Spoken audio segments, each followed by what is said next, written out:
faut comprendre l'orientation qu'on donne au développement économique.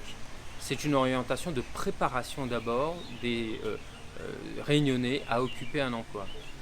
Parce qu'aujourd'hui, il y a une vraie distance entre la formation et l'emploi. Il y a même un décalage. C'est pour ça que nous allons revoir, dès que nous allons arriver à la région, les dispositifs de formation. Réunir professionnels de la formation, de l'emploi, les services publics de l'emploi, pour redéfinir les orientations, les axes de formation, pour qu'on ait des formations qui préparent à des emplois. Je prends l'exemple des métiers de la mer, je prends l'exemple aussi des métiers de la construction en milieu tropical. Je prends l'exemple aussi du développement de la création d'entreprises. On a besoin de former nos jeunes et il y a des entreprises qui sont prêtes à recruter dans ce domaine. Des cadres, mais aussi des agents pour exécuter des tâches importantes au développement de l'activité.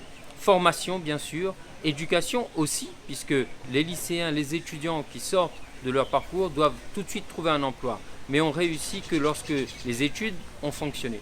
Nous allons créer justement cette prime à l'équipement pour l'étudiant. S'il veut s'acheter un ordinateur, mais s'il veut aussi s'acheter du matériel pour sa formation dans le domaine professionnel, par exemple. Donc ça, c'est important.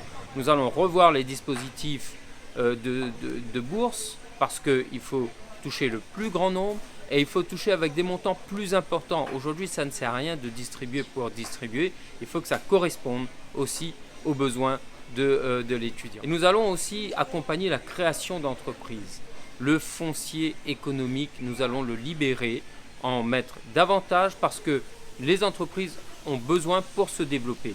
Et je sais que beaucoup de petits artisans attendent cela avec impatience. Nous allons créer des zones d'activité économique et artisanale, bien sûr. Mais nous allons aussi travailler à l'internationalisation de nos entreprises. Aujourd'hui, il n'y a pas de cohérence, il n'y a pas de soutien, il n'y a pas d'interlocuteur. C'est ce que nous demandent les professionnels de l'export ici à La Réunion.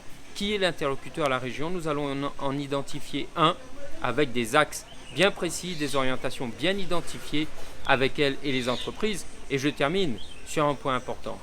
Le développement économique, c'est aussi l'inclusion.